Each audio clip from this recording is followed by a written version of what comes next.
Good morning. Next our topic, holder in due course. Then previous class നമ്മൾ holder എന്താണെന്ന് പറഞ്ഞിരുന്നു.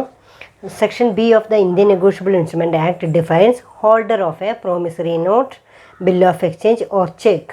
Bill ഓഫ് എക്സ്ചേഞ്ചിൻ്റെയും ചെക്കിൻ്റെയും അതുപോലെ തന്നെ പ്രോമിസറി നോട്ടിൻ്റെയൊക്കെ ഹോൾഡർ എന്ന് പറയുന്നത് a person entitled in his own name to the possession thereof and to recover or receive the amount due therefrom the parties thereto. അതായത് ഒരു പ്രോപ്പർട്ടിയുടെ റൈറ്റ് ടൈറ്റിൽ ആ വ്യക്തിക്കുണ്ടെങ്കിൽ ദെൻ അയാളെ നമുക്ക് എന്തെന്ന് പറയാം, ഹോൾഡർ എന്ന് പറയാനായിട്ട് സാധിക്കും. Under the following situations, under the following condition, a person can treated as holder ആയിട്ട് നമുക്ക് ട്രീറ്റ് ചെയ്യാം. എങ്ങനെയാണെങ്കിൽ he must have a legal title to the instrument. ആ ഒരു ബിൽ ഓഫ് എക്സ്ചേഞ്ചിലോ പ്രോമിസറി നോട്ടും ഒരു ലീഗൽ ടൈറ്റിൽ ഉണ്ട് എങ്കിൽ അയാളെ നമുക്ക് എന്തെന്ന് പറയാനായിട്ട് സാധിക്കും, ഹോൾഡർ എന്ന് പറയാനായിട്ട് സാധിക്കും. He must have a legal title to the instrument. He must be entitled to his position in his own name. അദ്ദേഹത്തിൻ്റെ പേരിൽ തന്നെ ഒരു ലീഗൽ ടൈറ്റിൽ ആ ഡോക്യുമെൻ്റ് മേലുണ്ടെങ്കിൽ നമുക്കതിനെ ഹോൾഡർ എന്ന് പറയാം. Then otherwise he must be entitled to receive or recover the amount from the parties of the instrument.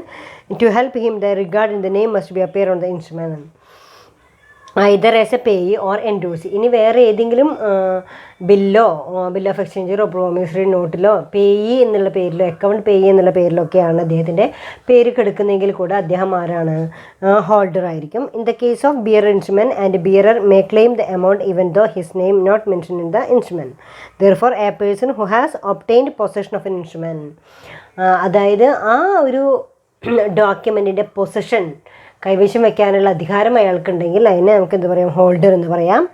ഇനി പിന്നെ therefore a person who has obtained possession of an instrument by theft or any other illegal methods is not a holder of instrument. അതെല്ലാം വേറെ ഏതെങ്കിലും illegal ആക്ടിവിറ്റിയിലൂടെയാണ് holder ആയിരിക്കണമെന്ന് വെച്ച് കഴിഞ്ഞാൽ അയാളെ നമുക്ക് ഹോൾഡർ എന്ന് പറയാനായിട്ട് കഴിയും. മറ്റൊരാളുടെ പ്രോപ്പർട്ടി മോഷ്ടിച്ചുകൊണ്ടൊക്കെ നമ്മുടെ കൈവശപ്പെടുത്തിയിരിക്കുന്നെങ്കിൽ പൊസഷൻ നമ്മുടെ കയ്യിലാണ് എന്നുള്ളതുകൊണ്ട് ഹോൾഡർ എന്ന് പറയുന്ന പദവി കൊടുക്കാനായിട്ട് സാധിക്കില്ല. Holder in due course. Next one is holder in due course. A negotiable instrument can be transferred from one person to another. Any person who acquire the title to the instrument bona fide and for value is called holder in due course. അതായത് വളരെ സത്യസന്ധമായിട്ടുള്ള രീതിയിലും വിശ്വസനീയമായിട്ടുള്ള രീതിയിലും proper consideration കൊടുത്തുകൊണ്ടും എന്ത് ചെയ്യാണ്, ഒരു negotiable instrument ഒരാളുടെ കയ്യിൽ നിന്ന് വേറെ വ്യക്തിയിലേക്ക് എത്തിച്ചേർന്നിട്ടുണ്ടെങ്കിൽ ആരുടെ കയ്യിലാണോ എത്തിയിരിക്കുന്നത് അയാളെ നമുക്ക് എന്തെന്ന് പറയാം, ഹോൾഡർ ഇൻ ഡ്യൂ കോഴ്സ്.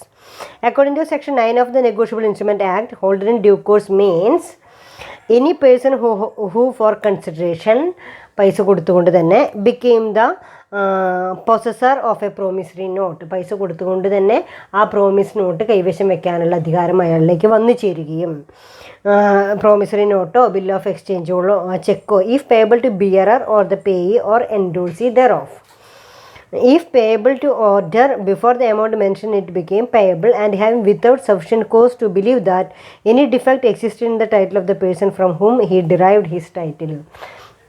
പക്ഷെ നമുക്ക് ഹാൻഡ് ഓവർ ചെയ്തിരിക്കുന്ന വ്യക്തിക്ക് ഡിഫക്റ്റീവ് ടൈറ്റിലാണെങ്കിൽ കൂടെ നമ്മൾ പ്രോപ്പറായിട്ടുള്ള കൺസിഡറേഷൻ കൊടുത്തുകൊണ്ടും ഒരിക്കലും നമ്മൾ ചെയ്തിരിക്കുന്ന തെറ്റല്ല എന്ന വിശ്വാസത്തോടു കൂടിയും ഒക്കെ ചെയ്യുകയാണെങ്കിൽ എന്നിട്ട് അയാളിലേക്ക് അതിൻ്റെ ടൈറ്റിൽ വന്നു ചേരുകയും ചെയ്തിട്ടുണ്ടെങ്കിൽ നമുക്ക് അതിനെന്ത് പറയാം, ഹോൾഡർ ഇൻ ഡ്യൂ കോഴ്സ് എന്ന് പറയാം. ദെൻ നെക്സ്റ്റ് വൺ ഈസ് അതിൽ ഈ ഒരു ഡെഫിനിഷൻ എക്സ്പ്ലെയിൻ ചെയ്യുന്നത് then holder in due course means must be in the possession of the instrument. Holder in due course must be in the possession of the instrument. അതായത് ആ instrument possession ഉണ്ടായിരിക്കണം. In the case of an order instrument he must be in payee or endorsee.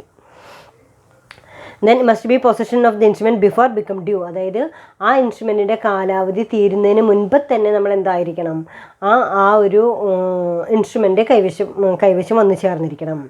Must obtain possession of the instrument for consideration which legal and sufficient. പിന്നെ പറയുന്നത് must obtain possession of the instrument. ആ ഇൻസ്ട്രുമെൻറ്റിൻ്റെ possession must obtain possession of the instrument for a consideration which is legal and sufficient. We must obtain possession in good faith without sufficient reason to believe that any defect exists in the title of the transferor. ട്രാൻസ്ഫറർക്ക് ഏതെങ്കിലും രീതിയിലുള്ള defect ഉണ്ടെങ്കിൽ പോലും മതിയായിട്ടുള്ള കൺസിഡറേഷനോട് കൂടിയിട്ടാണ് holder in due course അത് കൈവശപ്പെടുത്തിയിട്ടുണ്ടെങ്കിൽ അയാളെ നമുക്ക് എന്തെന്ന് പറയാം, ഹോൾഡർ ഇൻ ഡ്യൂ കോഴ്സ് എന്ന് പറയാം. Next, what is the difference between cheque and bill of exchange? ചെക്കും ബിൽ ഓഫ് എക്സ്ചേഞ്ചും തമ്മിലുള്ള വ്യത്യാസം എന്താണെന്നുള്ളതാണ്. Then first one is check, second one is bill of exchange. First one is drawn on. Check is a printed form. Then bill of exchange is not a printed form. Structure drawn on printed ഫോമിലായിരിക്കും, മറ്റേത് printed ഫോമിലായിരിക്കില്ല. Drawee എപ്പോഴും ചെക്കിൻ്റെ കേസിൽ drawee എന്ന് പറയുന്നത് only A specified banker, ഏതെങ്കിലും ഒരു ബാങ്കിനോടാണ് പൈസ കൊടുക്കാനായിട്ട് ആവശ്യപ്പെടുന്നത്. അപ്പോൾ അതുകൊണ്ട് എല്ലായ്പ്പോഴും ചെക്കിൻ്റെ കേസിൽ ഡ്രോയി എന്ന് പറയുന്നത് ഒരു സ്പെസിഫൈഡ് ബാങ്കർ ആയിരിക്കും.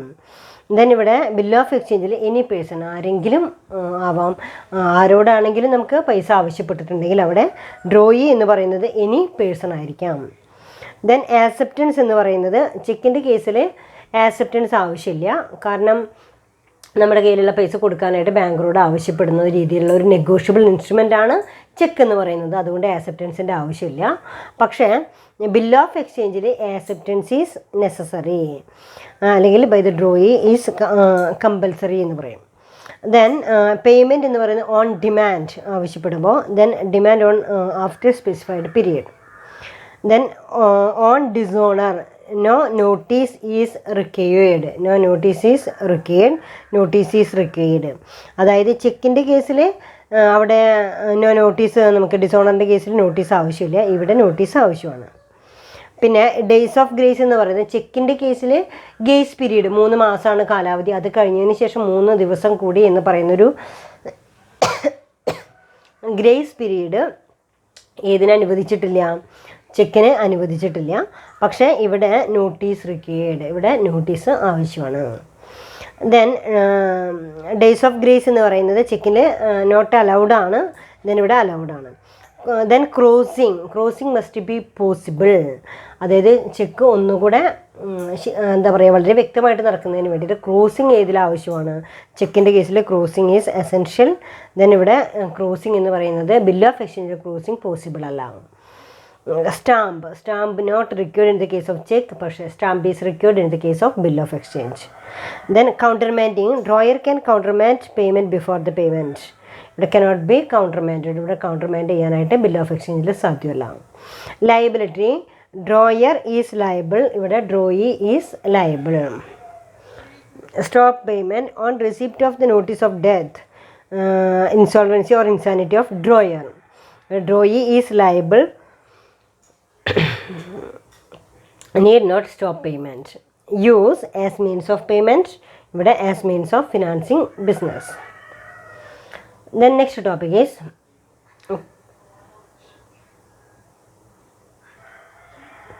then ഇവിടെ ഇപ്പോൾ നമ്മൾ പറഞ്ഞിരിക്കുന്നത് what is the difference between cheque and bill of exchange, ചെക്കും ബിൽ ഓഫ് എക്സ്ചേഞ്ചും തമ്മിലുള്ള വ്യത്യാസത്തെ കുറിച്ചിട്ടാണ് നമ്മൾ പറഞ്ഞിരിക്കുന്നത്. Then next one is crossing of cheque. Cheque എങ്ങനെയായിരിക്കും നമുക്ക് ക്രോസ് ചെയ്യുക എന്നുള്ളതാണ്. ചെക്ക് ക്രോസ് ചെയ്യാനായിട്ട് വെരി വെരി ഇമ്പോർട്ടൻറ്റ് ടോപ്പിക്കാണിത്, ക്രോസിംഗ് ഓഫ് ചെക്ക് എന്ന് പറയുന്നത്. ദെൻ അതിലെ ഇപ്രാവശ്യത്തെ 4th സെമസ്റ്റർ എക്സാമിനേഷന് ചോദിച്ചിരുന്ന ഒരു എസ്സേ ക്വസ്റ്റ്യൻ ആണ് ഇത് ക്രോസിംഗ് ഓഫ് ചെക്ക് എന്ന് പറയുന്ന ഏരിയ. അപ്പോൾ ക്രോസിംഗ് ഓഫ് ചെക്ക് എന്ന് പറയുന്നത് cheque is an instrument drawn on a banker for payment. Cheque is an instrument drawn on a banker for payment. അതായത് cheque എന്ന് പറഞ്ഞാൽ എന്താണ്, ചെക്ക് ഈസ് ആൻ ഇൻസ്ട്രുമെൻറ്റ്, ഒരു നെഗോഷ്യബിൾ ഇൻസ്ട്രുമെൻ്റ് ആണ് cheque. Cheque is an instrument drawn on banker for payment, പേയ്മെൻറ്റിന് വേണ്ടി ഒരു ബാങ്കറോട് ആവശ്യപ്പെട്ടുകൊണ്ടുള്ള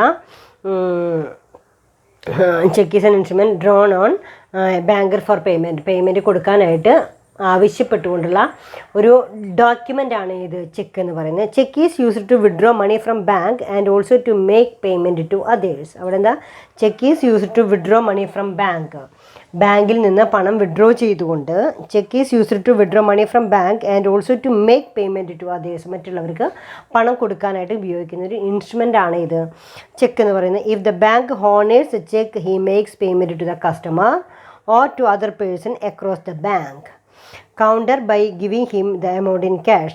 Such a check is called as open check. അവിടെ എന്താണ് ഓപ്പൺ ചെക്ക് എന്ന് പറഞ്ഞാൽ എന്താ, if the bank honours the cheque he makes payment to the customer or to other person across the bank counter by giving him the amount in cash. അതായത് ഇപ്പം നമ്മളൊരു check എഴുതിയിട്ട് വേറെ ആൾക്ക് കൊടുത്തു കഴിഞ്ഞാൽ അയാൾ ബാങ്കിൽ സബ്മിറ്റ് ചെയ്ത് കഴിഞ്ഞാൽ ആ കൗണ്ടറിൽ വെച്ചിട്ട് തന്നെ അയാൾക്ക് പേയ്മെൻറ്റ് കൊടുക്കുകയാണ് ചെയ്യുന്നത്. Such a cheque is called as open cheque. അത്തരത്തിലുള്ള ചെക്കുകൾ നമ്മൾ ഓപ്പൺ ചെക്ക് എന്നുള്ള പേരിലാണ് അറിയപ്പെടുന്നത്. In the banking industry there are several incidents of drawing the checks by third persons who legally obtain checks of a customer and collected payment from banks. When a filled and signed check is lost, any person who get it can encash it easily. ഇനിയിപ്പോൾ സാധാരണ രീതിയിൽ ഇപ്പോൾ ഞാനൊരു check എഴുതി ഇപ്പോൾ നിങ്ങളുടെ ഒരാൾക്ക് തന്നു, അയാൾ എന്ത് ചെയ്യണം, അയാളത് അയാളുടെ ബുക്കിൽ വെക്കുകയോ അയാൾക്ക് നഷ്ടപ്പെടുകയോ ചെയ്തു കഴിഞ്ഞാൽ ആ ചെക്ക് വേറൊരാളുടെ എത്തിച്ചേരുന്നു. ഈസി ആയിട്ട് കൗണ്ടറിൽ കൊണ്ടുപോയി കഴിഞ്ഞാൽ അത് ക്ലിയർ ചെയ്തെടുക്കാനായിട്ട് സാധിക്കും. അപ്പോൾ in the banking history there are several incidence of drawing the cheques by third persons who illegally obtain cheques of a customer and collected payment from bank. അതായത് ബാങ്ക് ഹിസ്റ്ററിയിൽ ഇത്തരത്തിൽ ചെക്കുകൾ എടുത്തുകൊണ്ട് ധാരാളം പൈസ പിൻവലിക്കുന്ന ഒരുപാട് കേസുകൾ ഉണ്ടായിട്ടുണ്ട്. When a filled and signed cheque is lost, നമ്മൾ ഫില്ല് ചെയ്തിട്ടുള്ളതോ സൈൻ ചെയ്തിട്ടുള്ളതോ ചെക്ക് നഷ്ടപ്പെട്ട് കഴിഞ്ഞാൽ any person who get it can encash it easily, അത് വളരെ പെട്ടെന്ന് ക്യാഷാക്കി മാറ്റാനായിട്ട് ആളുകൾക്ക് സാധിക്കാറുണ്ട്. അപ്പോൾ അത് തടയുക എന്നുള്ള ഉദ്ദേശത്തോടു കൂടിയിട്ടാണ് ക്രോസിംഗ് ഓഫ് ചെക്ക് കൊണ്ടുവന്നിരിക്കുന്നത്. Then this a serious problem associated with open cheques. This problem made the bankers search for a mechanism to overcome the risk of paying check to unauthorized persons. അതായത് unauthorised persons check clear ചെയ്യാനുള്ളൊരു അവസരത്തെ എങ്ങനെയാണ് നമുക്ക് തടയാനായിട്ട് സാധിക്കുക. Then അതിനുശേഷം consequently crossing of check developed as A defending mechanism against the risk with open check. അതായത് ചെക്കുകൾക്ക് ഉണ്ടാകാവുന്ന ഈ ഒരു പ്രശ്നം ഇല്ലാതെയാക്കാനായിട്ട് നമ്മൾ കൊണ്ടുവന്നിരിക്കുന്ന ഒരു ഡിഫെൻഡീവ് മെക്കാനിസമാണ് ഇത് ക്രോസിംഗ് ഓഫ് ചെക്ക് എന്ന് പറയുന്നത്. Next, what is meant by crossed check? A crossed check is a check on which the drawer of the check draws two parallel lines across the face of a check. What is meant by crossed check? A crossed check is a check on which the drawer of the check draws two parallel lines across the face of the check. അതായത് check എഴുതുന്ന ആൾ ആ ചെക്കിൻ്റെ left സൈഡിൽ മുകളിലായിട്ട് പാരലായിട്ട് രണ്ട് line വരയ്ക്കുന്നതിനെയാണ് നമ്മൾ crossed ചെക്കാണ് നമ്മൾ ഡിസ്കസ് ചെയ്തുകൊണ്ടിരിക്കുന്നത്. ക്രോസിംഗ് ഓഫ് ചെക്സ് എന്ന് പറയുന്നതാണ്.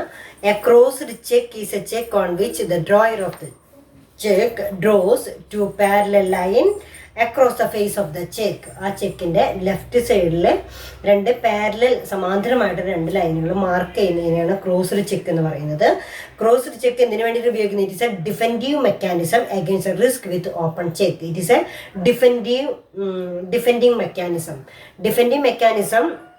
Against a risk with open cheque. Open ചെക്കുകൾ നഷ്ടപ്പെടുന്നത്, അതായത് ഓപ്പൺ ചെക്കുകൾ വളരെ ഈസി ആയിട്ട് ക്ലിയർ ചെയ്ത് പോകുന്നതിനെതിരെയുള്ള ഒരു ഡിഫെൻഡീവ് മെക്കാനിസമാണ്, അങ്ങനെ ഡെവലപ്പ് ചെയ്തുകൊണ്ടുള്ള ഒരു ഡിഫെൻഡീവ് മെക്കാനിസമാണ് ക്രോസ്ഡ് ചെക്ക് എന്ന് പറയുന്നത്. അപ്പോൾ ഒരു ചെക്കിൻ്റെ ലെഫ്റ്റ് സൈഡിൽ രണ്ട് പാരലൽ ആയിട്ടുള്ള ലൈൻ വരയ്ക്കുന്നതിനെയാണ് ക്രോസ്ഡ് ചെക്ക് എന്ന് പറയുന്നത്. അപ്പോൾ തന്നെ അവിടെ നിങ്ങൾക്കറിയാം, ഒരു ചെക്കിൻ്റെ ലെഫ്റ്റ് സൈഡിൽ നിങ്ങൾ കണ്ടിട്ടുണ്ടായിരിക്കും രണ്ട് പാരലൽ ലൈൻസ് ഇങ്ങനെ ഇടുന്നതിനെയാണ് ക്രോസിംഗ് ഓഫ് ചെക്ക് എന്ന് പറയുന്നത്. അപ്പോൾ ഇങ്ങനെ ഒരു ക്രോസിംഗ് ഓഫ് ചെക്ക് എന്ന് പറയുന്നതിന് ഒരുപാട് മീനിങ് ഉണ്ട്. എങ്ങനെയൊക്കെയാണ് ഈ ക്രോസിംഗ് ഓഫ് ചെക്ക്, എന്താണ് ഇത് ഉദ്ദേശിക്കുന്നത്, എങ്ങനെയാണ് ഇതൊരു ഡിഫെൻഡീവ് മെക്കാനിസമായിട്ട് പ്രവർത്തിക്കുന്നത്? രണ്ട് ലൈൻ ഇങ്ങനെ വരച്ചു കഴിഞ്ഞാൽ അതെങ്ങനെ ഡിഫെൻഡീവ് മെക്കാനിസം ആവാം? അതായത് നമ്മളൊരു ചെക്ക് നമുക്കൊരാൾ തന്നു കഴിയുമ്പോൾ അതിൻ്റെ ലെഫ്റ്റ് സൈഡിൽ രണ്ട് ലൈൻ ഉണ്ടെങ്കിൽ നമ്മളത് നോക്കും.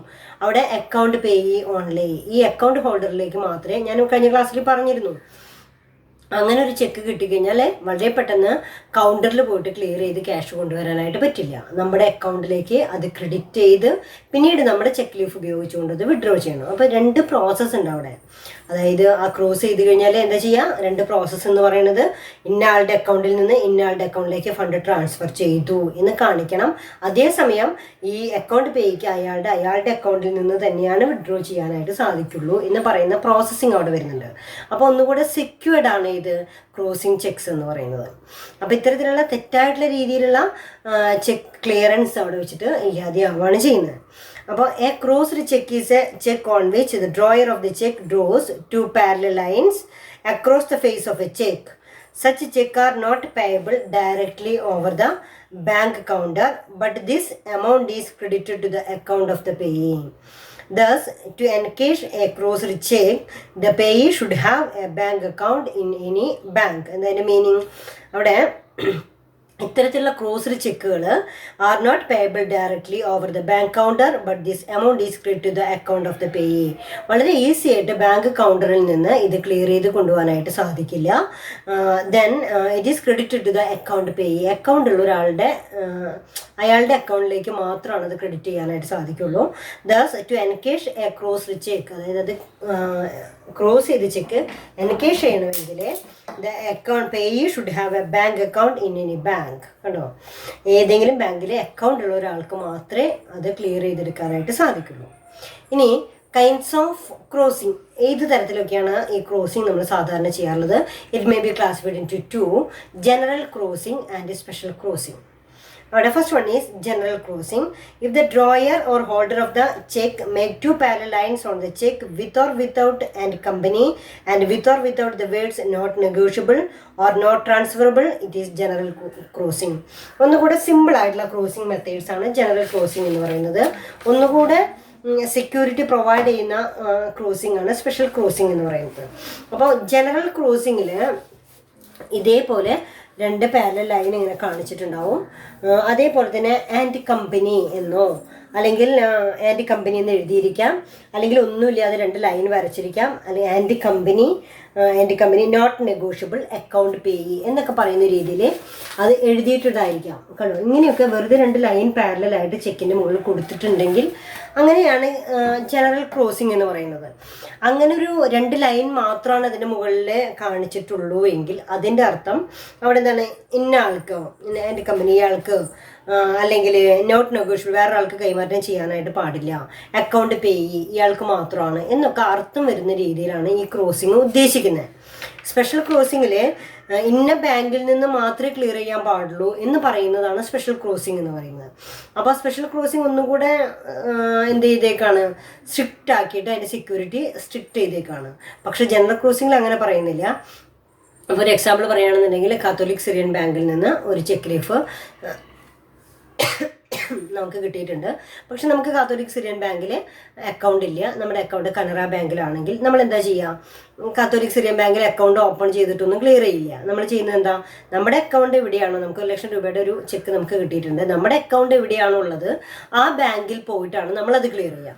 അപ്പോൾ നമുക്ക് കനറ ബാങ്കിലാണ് നമ്മുടെ അക്കൗണ്ടിൽ വെച്ച് നമ്മളവിടെ കൊടുത്തുകൊണ്ട് നമ്മൾ എന്ത് ചെയ്യും, നമ്മുടെ അക്കൗണ്ടിലേക്ക് അത് ക്ലിയർ ചെയ്ത് എടുക്കുകയാണ് ചെയ്യുക.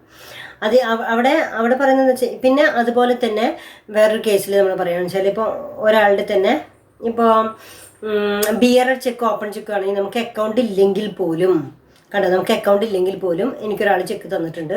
പക്ഷേ അയാളുടെ ആ ബാങ്കിൽ, ഇപ്പോൾ കനറ ബാങ്കിലൊരു കസ്റ്റമറാണ്, അയാൾ എനിക്കൊരു ചെക്ക് തന്നിട്ടുണ്ട് എന്നുണ്ടെങ്കിൽ കൂടെ അവിടെ പോയി കഴിഞ്ഞാൽ നമുക്ക് എന്ത് കിട്ടുകയാണ്, ആ പൈസ കിട്ടുകയാണ്. അപ്പോൾ ബിയറർ ചെക്ക് അല്ലെങ്കിൽ ഓപ്പൺ ചെക്ക് എന്ന് പറയുമ്പോൾ ആരാണ് പൈസ മേടിക്കുന്നതെന്ന് പോലും ആർക്ക് നോക്കേണ്ട കാര്യമില്ല, ബാങ്കർക്ക് നോക്കേണ്ട കാര്യമില്ല. പക്ഷേ ഇവിടെ ക്രോസ്ഡ് ചെക്കാണ് വരുന്നതെങ്കിൽ ആരാണ് പൈസ വാങ്ങിക്കുന്നതെന്ന് ബാങ്കർ വ്യക്തമായിട്ട് അറിഞ്ഞിരിക്കണം. അത് അക്കൗണ്ട് പേ എന്ന് പറയുമ്പോൾ ആ ബാങ്കിലോ അല്ലെങ്കിൽ മറ്റ് ബാങ്കുകളിലോ അക്കൗണ്ടുള്ള ആളുകൾ മാത്രമാണ് ഇത് എന്ത് ചെയ്യാനായിട്ട് പാടുള്ളൂ, ക്ലിയർ ചെയ്യാനായിട്ട് പാടുള്ളൂ. അപ്പോൾ നമ്മുടെ അക്കൗണ്ടിലേക്ക് ക്രെഡിറ്റ് ചെയ്ത് പിന്നീട് നമ്മുടെ വിഡ്രോവൽ ഫോമോ ചെക്ക് ലീഫോ ഉപയോഗിച്ചുകൊണ്ടായിരിക്കണം നമുക്കത് പിൻവലിക്കേണ്ടത്. കേട്ടോ, അതാണ് അതുകൊണ്ട് ഉദ്ദേശിക്കുന്നത്. അപ്പം ദെൻ അവിടെ ഫീച്ചേഴ്സ് ഓഫ് ജനറൽ ക്രോസിംഗ്. അപ്പോൾ 2 തരത്തിലുള്ള ക്രോസിംഗ് ഉണ്ട്. ഒന്ന് ജനറൽ ക്രോസിങ്ങും മറ്റൊന്ന് സ്പെഷ്യൽ ക്രോസിങ്ങും. സ്പെഷ്യൽ ക്രോസിങ്ങിൽ ഏത് ബാങ്കിലൂടെയാണ് ചെക്ക് ക്ലിയർ ചെയ്യേണ്ടത് എന്ന് വ്യക്തമാക്കുന്ന രീതി state Bank of India account payee only എന്നൊക്കെ പറയുകയാണെങ്കിൽ സ്റ്റേറ്റ് ബാങ്ക് ഓഫ് ഇന്ത്യയിലെ അക്കൗണ്ട് പേയ്ക്ക് മാത്രമാണ് ഇത് ക്ലിയർ ചെയ്യാനായിട്ട് പാടൂ എന്ന് പറയുന്നതാണ് സ്പെഷ്യൽ ക്രോസിംഗ്. ഏത് ബാങ്കിൽ നിന്നാണ് ക്ലിയർ ചെയ്യാൻ പറ്റുള്ളൂ എന്ന് പറയുന്നതാണ്, ഒന്നുകൂടെ സ്പെസിഫൈ ചെയ്യുന്നതാണ് ഇത് സ്പെഷ്യൽ ക്രോസിംഗ് എന്ന് പറയുന്നത്. അപ്പോൾ ഫീച്ചേഴ്സ് ഓഫ് ജനറൽ ക്രോസിംഗിൽ general crossing requires 2 lines across the cheque. ചെക്കിൻ്റെ ലെഫ്റ്റ് സൈഡിൽ 2 ലൈൻ വരയ്ക്കുന്നതിനെയാണ് ജനറൽ ക്രോസിംഗ് എന്ന് പറയുന്നത്. 2 lines should be parallel straight line. 2 parallel ആയിട്ടുള്ള സ്ട്രൈറ്റ് ലൈൻ ആയിരിക്കും തന്നിട്ടുണ്ടായിരിക്കുക. Line should be drawn on left hand corner of the cheque without disturbing other details of the cheque. ചെക്കിൽ എഴുതിയിരിക്കുന്ന മറ്റു കാര്യങ്ങളെ ഒന്നും ഡിസ്റ്റർബ് ചെയ്യാത്ത രീതിയിൽ ലെഫ്റ്റ് സൈഡിൽ 2 ലൈൻ വരയ്ക്കുന്നതിനെയാണ് ക്രോസിംഗ് എന്ന് പറയുന്നത്. Lines can be drawn with pen or rubber stamp. Can be drawn, അതായത് ഒരു പെൻ ഉപയോഗിച്ചുകൊണ്ട് എഴുതാം. Then the words and account അവിടെ എഴുതാവുന്നത് and company, not negotiable, account payee എന്നൊക്കെ എഴുതാറുണ്ട്. അല്ലെങ്കിൽ 2 ലൈൻ മാത്രമായിട്ടും ജനറൽ ക്രോസിങ്ങിൽ രേഖപ്പെടുത്താറുണ്ട്. General crossing direct the bearer not only to pay the payee over the bank counter. അതായത് സാധാരണ ഓപ്പൺ ചെക്കുകൾ ക്ലിയർ ചെയ്ത് പോകുന്ന പോലെ ക്ലിയർ ചെയ്ത് പോകാനായിട്ട് സാധിക്കില്ല. On receipt of crossed cheque the banker should credit the amount of the cheque to the payee's account. ഇത്തരത്തിൽ crossed ചെക്കുകളാണ് ബാങ്കർക്ക് കിട്ടിയിരിക്കുന്നതെങ്കിൽ ബാങ്കർ ആ എമൗണ്ട് അവിടുത്തെ അക്കൗണ്ട് അക്കൗണ്ടുള്ള ആളുകളുടെ കസ്റ്റമറുടെ അക്കൗണ്ടിലേക്ക് ക്രെഡിറ്റ് ചെയ്യുകയും the banker pays the amount at the bank counter the banker is held liable under the act. അല്ലാത്ത പക്ഷം കൗണ്ടറിൽ നിന്ന് തന്നെ ആ ചെക്ക് ക്ലിയർ ചെയ്ത് പോയി കഴിഞ്ഞാൽ then banker should be liable for that. ഉണ്ടാവും.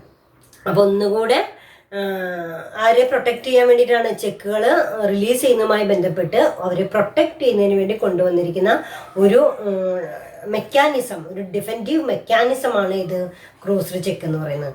ഈ ചെക്ക് ക്രോസിംഗ് ഇല്ലായിരുന്നുവെങ്കിൽ ഓപ്പൺ ചെക്കുകളോ ബിയറർ ചെക്കുകളോ ഈസി ആയിട്ട് കൗണ്ടറിൽ നിന്ന് തന്നെ ക്ലിയർ ചെയ്ത് പോവായിരുന്നു. അങ്ങനെ പോവാതിരിക്കാനായിട്ട് കൊണ്ടുവന്നിരിക്കുന്ന ഒരു ടെക്നിക്സ് ആണ് ഇത് ക്രോസ്ഡ് ചെക്കിംഗ് എന്ന് പറയുന്നത്. ഇനി നെക്സ്റ്റ് നിങ്ങളുടെ ബുക്കിലുണ്ടായിരിക്കും, നോക്കുക specimens of general crossing. General ക്രോസിങ്ങിൻ്റെ സ്പെസിമെൻ ആയിട്ടുള്ള അവിടെ കാണാം. നിങ്ങൾക്ക് 2 പാരലൽ ആയിട്ടുള്ള ക്രോസ് ചെയ്തുകൊണ്ട് ലൈൻ വരയ്ക്കുന്നത് കാണാം. Then next one is special crossing. Special crossing a specially crossed check contain 2 parallel lines along with the name of the bank, specifying that only the bank specified can make the payment to the payee. ഏത് ബാങ്കിനെയാണോ ചുമതലപ്പെടുത്തിയിരിക്കുന്നതെങ്കിൽ ആ ബാങ്കിലെ account പേയ്ക്ക് മാത്രമേ check clear ചെയ്യാനായിട്ട് പാടുള്ളൂ. If restrict the payee to get payment from any bank and can get the payment only in the bank specified on the cheque and the payee should have an account in that bank. അതായത് ഇപ്പോൾ Catholic Syrian ബാങ്കിൽ നിന്ന് കിട്ടിയിട്ടുള്ള ചെക്കാണെങ്കിൽ കൂടെ എനിക്ക് അക്കൗണ്ടിൽ നിന്ന് Canara ബാങ്കിലാണെങ്കിൽ Canara ബാങ്കിലൂടെ clear ചെയ്യാനായിട്ട് പറ്റില്ല. അല്ലാത്ത പക്ഷം ജനറൽ ക്രോസിംഗ് ആണെങ്കിൽ നമ്മുടെ അക്കൗണ്ടിലേക്ക് കളക്ട് ചെയ്ത് ക്രെഡിറ്റ് ചെയ്ത് നമുക്ക് വിഡ്രോ ചെയ്യാം. പക്ഷേ ഇവിടെ കാത്തോലിക് സിറിയൻ ബാങ്കിൽ തന്നെയുള്ള കാത്തോലിക് സിറിയൻ ബാങ്കിൽ നിന്ന് തന്നെ മുകളിൽ എഴുതിയിട്ടുണ്ടെങ്കിൽ, അല്ലെങ്കിൽ സ്റ്റേറ്റ് ബാങ്ക് ഓഫ് ഇന്ത്യ എന്ന് മുകളിൽ എഴുതിയിട്ടുണ്ടെങ്കിൽ ആ ബാങ്കിൽ നിന്ന് തന്നെ ആ ബാങ്കിൽ അക്കൗണ്ട് ആരംഭിച്ച് ആ അക്കൗണ്ടിലേക്ക് എമൗണ്ട് ക്രെഡിറ്റ് ചെയ്ത് അതിൽ നിന്ന് വിഡ്രോ ചെയ്യുന്നതാണ് ഇത് സ്പെഷ്യൽ ക്രോസിംഗ്. അപ്പോൾ especially crossed check contains 2 parallel lines along with the name of the bank, specifying that only that bank specified can make payment to the payee. It restricts the payee to get payment from any bank and he can get the payment only in the bank specified on the check. And the payee should have an account in that bank. മാത്രമല്ല ആ കസ്റ്റമർക്ക് ആ ഒരു ബാങ്കിലെ account ഉണ്ടായിരിക്കുകയും വേണം. Section 124 of the Negotiable Instrument Act 1881 defines special crossing as where a check bears across its face an addition of the name of the banker with or without words not negotiable. That addition shall be deemed a crossing and the check shall be crossed specially and not to be crossed to that banker. അവിടെ പറയുന്നത് section 124 of the negotiable instrument act 1881. Negotiable instrument act 1881 പ്രകാരം defines special crossing as where a check bears across its face an addition to the name of the banker with or without words not negotiable. That addition shall be deemed a crossing and the check shall be crossed specially and to cross to that banker. ആ ബാങ്കിൽ നിന്ന് തന്നെ cross ചെയ്തെടുക്കാവുന്നതാണ്. Then അക്കൗണ്ടിലൂടെ മാത്രമാണ് നമുക്ക് ചെയ്യാനായിട്ട് സാധിക്കുള്ളൂ. For then features of special crossing. First one is for special crossing 2 lines are not compulsory. Special ക്രോസിങ്ങിന് 2 ലൈനുകൾ വരയ്ക്കണമെന്ന് യാതൊരു നിർബന്ധവും. പക്ഷേ then name of the bank must be specified across the face of the instrument with or without 2 parallel line. Parallel line ഉണ്ടെങ്കിലോ ഇല്ലെങ്കിലോ അവിടെ എന്ത് ചെയ്തിരിക്കണം, ഇതിൽ കാണിച്ചിരിക്കുന്ന പോലെ തന്നെ സ്റ്റേറ്റ് ബാങ്ക് ഓഫ് ഇന്ത്യ കണ്ടോ, ആ സ്റ്റേറ്റ് ബാങ്ക് ഓഫ് ഇന്ത്യ എന്ന് എഴുതിയിടത്ത് എന്തില്ല, 2 പാരലൽ ലൈൻ കാണിക്കുന്നില്ല. കണ്ടോ, പാരലൽ ലൈൻ കാണിക്കുന്നില്ല. അപ്പോൾ തൊട്ട് താഴെ സ്റ്റേറ്റ് ബാങ്ക് ഓഫ് ഇന്ത്യ എന്ന് പറഞ്ഞിട്ട് പാരലൽ ലൈൻ്റെ ഉള്ളിലാണ് എഴുതിയിരിക്കുന്നത്. പിന്നെ Bank of India not negotiable എന്ന് എഴുതിയിട്ടുണ്ട്. അപ്പോൾ ബാങ്ക് ഓഫ് ഇന്ത്യയിൽ നിന്ന് തന്നെ ക്ലിയർ ചെയ്യണം, നോട്ട് നെഗോഷ്യബിൾ ആണ്. പിന്നെ പറയുന്നത് Canara bank account payee only. Canara ബാങ്കിലുള്ള അക്കൗണ്ട് പേയ്ക്കാണ് അത് ക്ലിയർ ചെയ്യാനായിട്ട് സാധിക്കുള്ളൂ എന്നൊക്കെ പറയുന്നുണ്ട്. കണ്ടോ, അങ്ങനെ നിങ്ങളുടെ ടെക്സ്റ്റ് ബുക്ക് നോക്കാം. നിങ്ങളുടെ ടെക്സ്റ്റ് ബുക്കിൽ ഇതേപോലെ സ്റ്റേറ്റ് ബാങ്ക് ഓഫ് ഇന്ത്യ എന്നൊക്കെ കാണിച്ചിട്ടുണ്ടാവും. അപ്പോൾ അങ്ങനെ കാണിക്കുന്നതാണ് സ്പെഷ്യൽ ക്രോസിംഗ് എന്ന് പറയുന്നത്. അപ്പോൾ ജനറൽ ക്രോസിങ്ങിനേക്കാളും ഇത്തിരി കൂടെ സ്ട്രിക്റ്റ് ആണ് ഇത് സ്പെഷ്യൽ ക്രോസിംഗ്. അപ്പോൾ സ്റ്റേറ്റ് ബാങ്ക് ഓഫ് ഇന്ത്യയിലെ അക്കൗണ്ട് പേയാണ് എടുക്കേണ്ടത്. State Bank of India not negotiable. ഇവിടുന്ന് വേറെ എവിടേക്കും ട്രാൻസ്ഫർ ചെയ്യാനായിട്ട് പാടില്ല. അതേപോലെ തന്നെ Canara bank account payee only. ഇങ്ങനെയൊക്കെ പറഞ്ഞു കഴിഞ്ഞാൽ ആ കസ്റ്റമർക്ക് ആ ബാങ്കിൽ അക്കൗണ്ട് ഉണ്ടെങ്കിൽ മാത്രമേ എന്ത് ചെയ്യാൻ പറ്റുള്ളൂ, ചെക്ക് ക്ലിയർ ചെയ്യാനായിട്ട് പറ്റുള്ളൂ. അപ്പോൾ ഇത്രയും നിങ്ങൾ മനസ്സിലാക്കണ്ടു. ചെക്കുകൾ മോഷ്ടിക്കുകയോ ചെക്കുകൾ നഷ്ടപ്പെടുകയോ ഒക്കെ ചെയ്തു കഴിഞ്ഞാൽ ഈസി ആയിട്ട് കൗണ്ടറിൽ നിന്ന് തന്നെ ക്യാഷ് എടുക്കാൻ പറ്റാവുന്ന ആ ഒരു പ്രോസസ്സിങ് ഇല്ലാതെയാക്കാൻ വേണ്ടി ചെക്കുകൾക്ക് ഇത്തിരി കൂടെ സെക്യൂരിറ്റി പ്രൊവൈഡ് ചെയ്യാൻ വേണ്ടി കൊണ്ടുവന്നിരിക്കുന്ന ഒരു ഡിഫെൻറ്റീവ് മെക്കാനിസമാണ് ഇത് ക്രോസിംഗ്. അപ്പം നമുക്ക് എന്ത് ചെയ്യാം, നമ്മൾ ഉദ്ദേശിക്കുന്ന ആൾക്ക് തന്നെ ഈ പൈസ കിട്ടണം എന്ന് നമുക്ക് ഇത്തിരി കൂടെ ആ ഒരു ഇതുണ്ടെങ്കിൽ നമുക്ക് എന്ത് ചെയ്യാം, ക്രോസ് ചെയ്യാം. ക്രോസ് ചെയ്ത് കഴിഞ്ഞ് കഴിഞ്ഞാൽ അക്കൗണ്ടിലൂടെ മാത്രം ക്രോസ് ചെയ്ത് കൊടുക്കുമ്പോൾ അയാൾക്ക് എന്തുണ്ടായിരിക്കണം, അക്കൗണ്ട് ഉണ്ടായിരിക്കണം എന്നും കൂടെ നിർബന്ധമാണ്. അപ്പോൾ ജനറൽ ക്രോസിംഗ് ആണെങ്കിൽ ഇപ്പോൾ ഏത് ബാങ്കിലത്തെ ആണെങ്കിലും നമ്മുടെ അക്കൗണ്ടിലൂടെ നമുക്ക് ഇപ്പോൾ നമുക്ക് സൗത്ത് ഇന്ത്യൻ ബാങ്കിലാണ് അക്കൗണ്ട് ഉള്ളെങ്കിൽ കൂടെ നമുക്ക് എന്ത് ചെയ്യാൻ പറ്റും, ഏത് ബാങ്കുകളുടെയും ചെക്കുകൾ കളക്ട് ചെയ്യാനായിട്ട് നമ്മുടെ ബാങ്കിൽ ഏൽപ്പിച്ചു കഴിഞ്ഞാൽ നമ്മുടെ അക്കൗണ്ടിലേക്ക് കളക്ട് ചെയ്ത് ക്രെഡിറ്റ് ചെയ്യും. അപ്പോൾ ആ നമ്മുടെ അക്കൗണ്ട് വഴി തന്നെ ക്ലിയർ ചെയ്ത് പോവുകയും ചെയ്യും.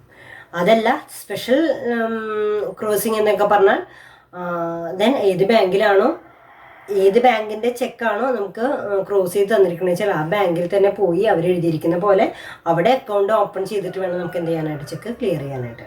അപ്പോൾ ഒന്നുകൂടെ സേഫ്റ്റി ആൻഡ് സെക്യൂരിറ്റിക്ക് വേണ്ടിയിട്ടാണ് നമ്മൾ എന്ത് ചെയ്തിരിക്കുന്നത്, ക്രോസിംഗ് ഓഫ് ചെക്സ് എന്ന് പറയുന്ന ടെക്നിക്സ് അഡോപ്റ്റ് ചെയ്തിരിക്കുന്നത്.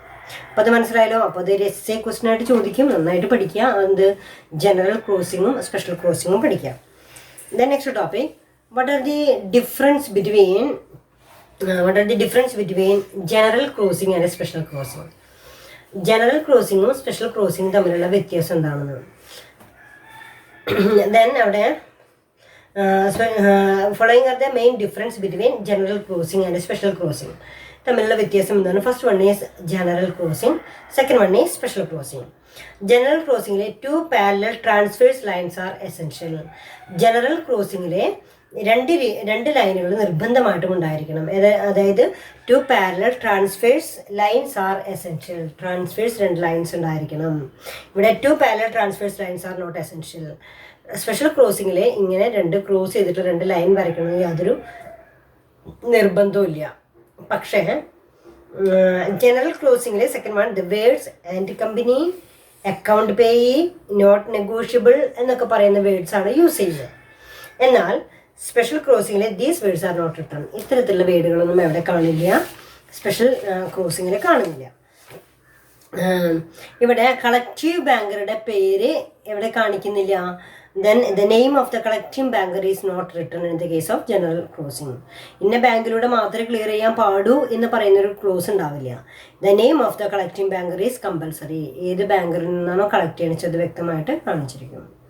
പിന്നെ the amount of cheque can be paid to any banker. The amount of cheque can be paid to any banker. അതായത് ജനറൽ ക്രോസിങ്ങിൻ്റെ ചെക്കുകൾ ഏത് ബാങ്കിലൂടെ വേണമെങ്കിലും നമുക്ക് ക്ലിയർ ചെയ്ത് കൊടുക്കാനായിട്ട് സാധിക്കും. ദെൻ ഇവിടെയാണെങ്കിൽ the amount of cheque can be paid only to the banker specified on the cheque. ഏത് ബാങ്കാണ് എന്ന് പറഞ്ഞിട്ടുണ്ടെങ്കിൽ ആ ബാങ്കിലൂടെ മാത്രമേ നമുക്ക് ഇത് ചെയ്യാനായിട്ട് സാധിക്കുള്ളൂ, സ്പെഷ്യൽ ക്രോസിംഗ് ചെയ്യാനായിട്ട് സാധിക്കുള്ളൂ. Compared to special crossing it is less safe. General crossing എന്ന് പറയുന്നത് കമ്പാരിറ്റീവ്ലി സ്പെഷ്യൽ ക്രോസിംഗ് ആണ് ഒന്നുകൂടെ സേഫ് ആയിരിക്കുന്നത്. കമ്പാരിറ്റീവ്ലി ലെസ് സേഫ് ആണ് ഇത് ജനറൽ ക്രോസിംഗ് എന്ന് പറയുന്നത്.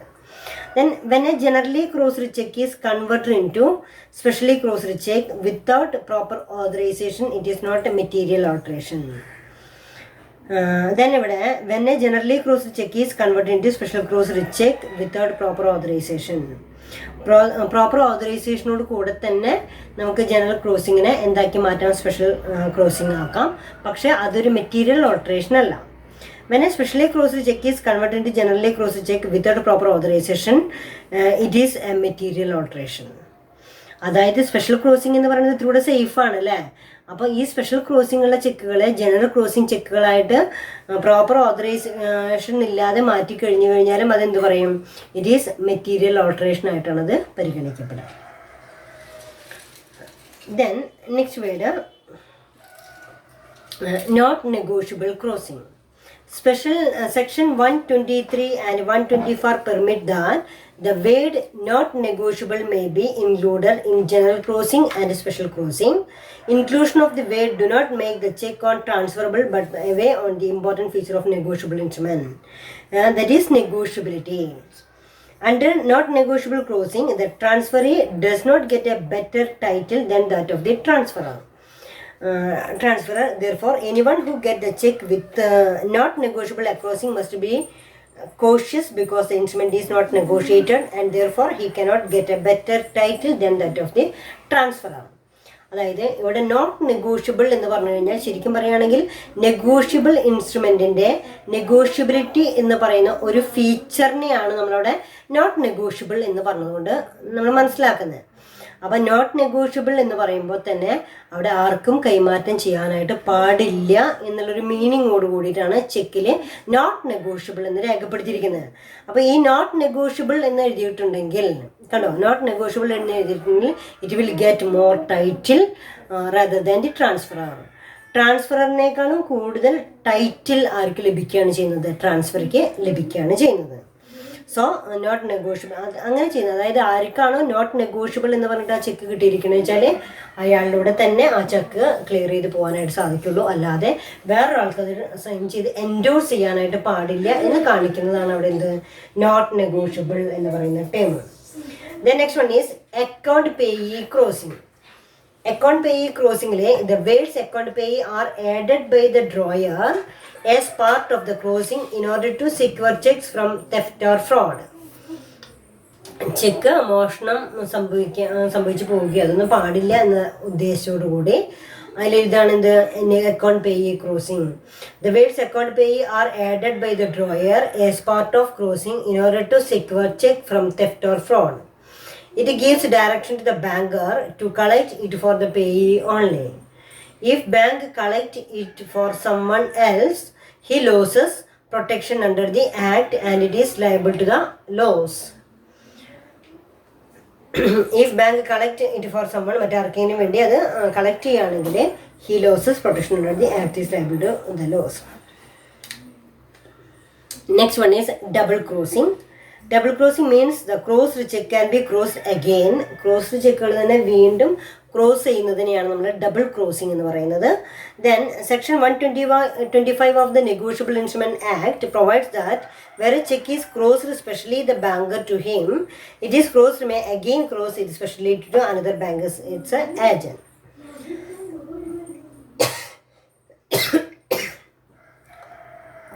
When a check bears two separate special crossing, it is said to have been doubly crossed. രണ്ട് സ്പെഷ്യൽ ക്രോസിംഗ് വരികയാണെങ്കിൽ അതിനെ നമ്മൾ എന്താ പറയുക, ഡബിൾ ക്രോസിംഗ് എന്നാണ് പറയുക. According to section 127 where a cheque is crossed specially to more than one bank except when crossed to an agent for the purpose of the collection, the banker on whom it is drawn shall refuse payment thereon. Thus, paying banker shall pay the check doubly crossed only where the second banker is acting only as an agent of the first collective banker, and this has been made clear on the check. Such crossing may be done in those cases where the banker in whose favor the check has been specially crossed does not have a branch at that place where the check is to be paid. Double crossing may be in the following form. അതായത് double ക്രോസിങ്ങിൽ ഇവിടെ Canara bank to bank of India agent for collection ഇങ്ങനെ കാണിക്കുന്നതിനാണ് double crossing എന്ന് പറയുന്നത്. അവിടെ കനറ ബാങ്കിൽ നിന്ന് ടു ബാങ്ക് ഓഫ് ഇന്ത്യയിലേക്ക് ആസ് ഏജന്റ് ഓഫ് കളക്ഷൻ ഇങ്ങനെ കാണിക്കുമ്പോൾ ഒരു ബാങ്കിൽ നിന്ന് മറ്റൊരു ബാങ്കിലേക്ക് എന്ന് വ്യക്തമായിട്ട് എഴുതുന്നതിനെയാണ് ഡബിൾ ക്രോസിംഗ് എന്നുള്ള പേരുകൊണ്ട് ഉദ്ദേശിക്കുന്നത്.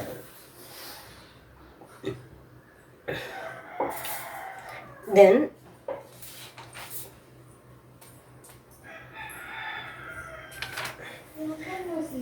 next one is difference between not negotiable crossing and account payee crossing. അവിടെ first one is not negotiable crossing. It is warning to the transferee that he will not get a better title than the transferor. Not negotiable എന്ന് എഴുതിയിട്ടുണ്ടെങ്കിൽ ട്രാൻസ്ഫറിനേക്കാളും കൂടുതൽ right ആ ഡോക്യുമെന്റിൽ വന്നിരിക്കുന്നു എന്നുള്ളതാണ്. First one, it is warning to the transferee that he will not get a better title than the transferor. Account pay ക്രോസിംഗിൽ എന്താ പറയുന്നത്? It is warning to the collecting banker that he should collect the cheque only for the benefit of the payee. അവിടെ account പേയിക്ക് തന്നെ collect ചെയ്ത് credit ചെയ്യുന്ന പ്രോസസ്സാണ് ഇതിൽ വരുന്ന അക്കൗണ്ട് പേയി ക്രോസിംഗ്.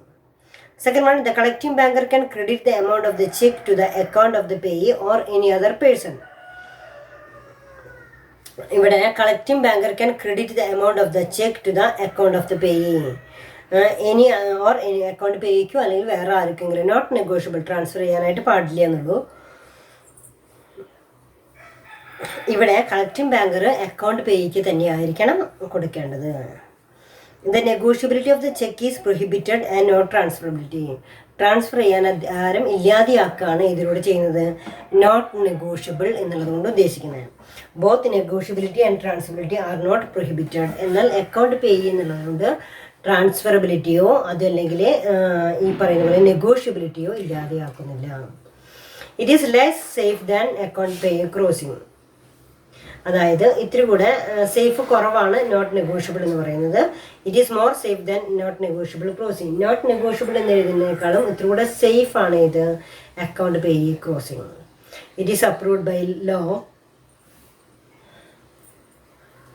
അതായത് നോട്ട് നെഗോഷ്യബിൾ ക്രോസിംഗ് എന്നുള്ളത് ഇറ്റ് ഈസ് അപ്രൂവ്ഡ് ബൈ, നിയമപ്രകാരം അത് അപ്രൂവ് ചെയ്തിരിക്കുന്നതാണ്. എന്നാൽ it is not approved by law but it is a part of banking custom. ഒരു ബാങ്കിങ് സിസ്റ്റത്തിൻ്റെ ഭാഗമായിട്ടാണ് ഇത് മാറുന്നത്, അക്കൗണ്ട് പേ ക്രോസിങ് മാറുന്നത്. അപ്പോൾ ഇത്രയാണ് നമ്മൾ പറഞ്ഞിരിക്കുന്നത്.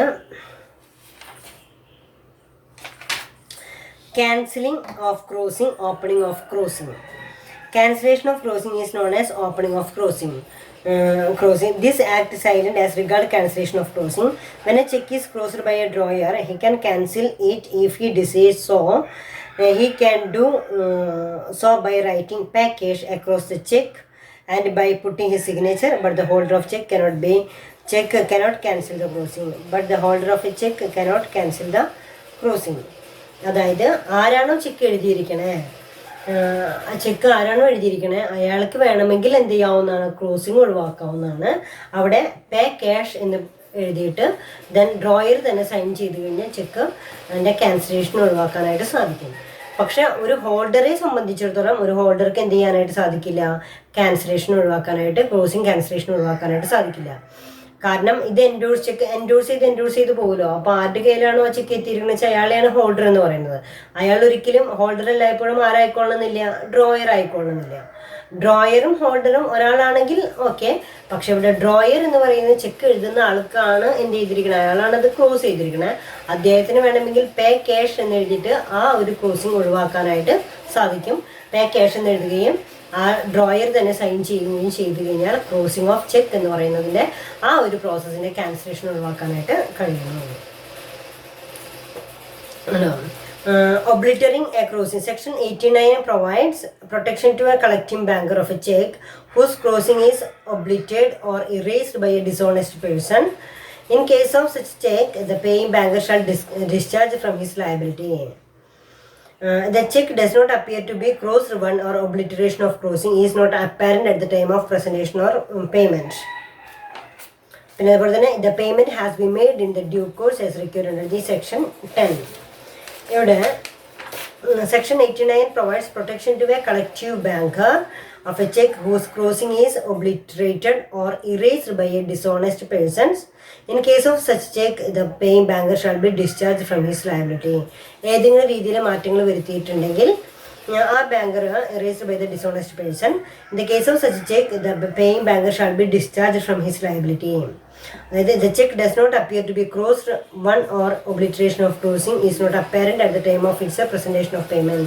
അതായത് ഈ ബാങ്കറുടെ മുൻപേ അത് ആ രീതിയിൽ വന്നിട്ടില്ലേ എന്നുള്ളതും the payment has been made in due course as required under the section 10. ഇത് 10 പ്രകാരം സെക്ഷൻ 10 പ്രകാരം തന്നെ ഹോൾഡറിൻ ഡ്യൂ കോഴ്സിൽ ക്ലിയർ ചെയ്ത് എടുക്കാവുന്നതാണ് എന്നുള്ള രീതിയിൽ അത് ക്ലിയർ ചെയ്ത് കൊടുക്കാവുന്നതാണ്. അപ്പോൾ ഇത്രയാണ് നമ്മളിന്ന് പറഞ്ഞിരിക്കുന്നത്. അപ്പോൾ നിങ്ങളിന്ന് മെയിനായിട്ട് ശ്രദ്ധിക്കേണ്ട പോയിന്റ്സ് എന്ന് പറഞ്ഞു കഴിഞ്ഞാൽ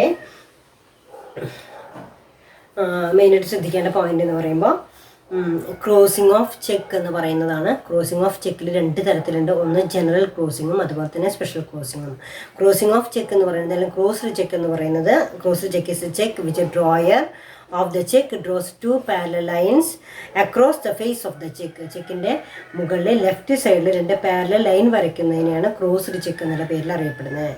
ക്രോസ്ഡ് ചെക്കുകൾ എന്തിനു വേണ്ടിയിട്ടാണ്? ഈ ഓപ്പൺ ചെക്കുകൾക്കൊക്കെ ഉണ്ടാകാവുന്ന ഡീഫോൾട്ട് എന്ന് പറയുന്നത്, അല്ലെങ്കിൽ ബിയറഡ് ചെക്കുകൾക്ക് ഉണ്ടാകാവുന്ന ഡീഫോൾട്ട് ഇല്ലാതെയാക്കുന്നതിന് വേണ്ടിയിട്ടാണ് എന്ത് ചെയ്യുന്നത്? ഡീഫോൾട്ടുകൾ ഇല്ലാതെയാക്കാൻ വേണ്ടിയിട്ടാണ് then crossed cheques. So it is a defensive mechanism എന്നാണ് പറയുന്നത്. അതിന് നമ്മൾ കൊടുത്തിരിക്കുന്ന പേരെന്താണ്? ഒരു ഡിഫെൻറ്റീവ് മെക്കാനിസമാണ്. അതായത് അത് പ്രൊട്ടക്റ്റ് ചെയ്യാൻ വേണ്ടിയിട്ട്, ചെക്കുകൾ പ്രൊട്ടക്റ്റ് ചെയ്യാൻ വേണ്ടിയിട്ട് നമ്മൾ എടുക്കുന്നൊരു ഡിഫെൻറ്റീവ് മെക്കാനിസമാണ് ക്രോസിംഗ് എന്ന് പറയുന്നത്.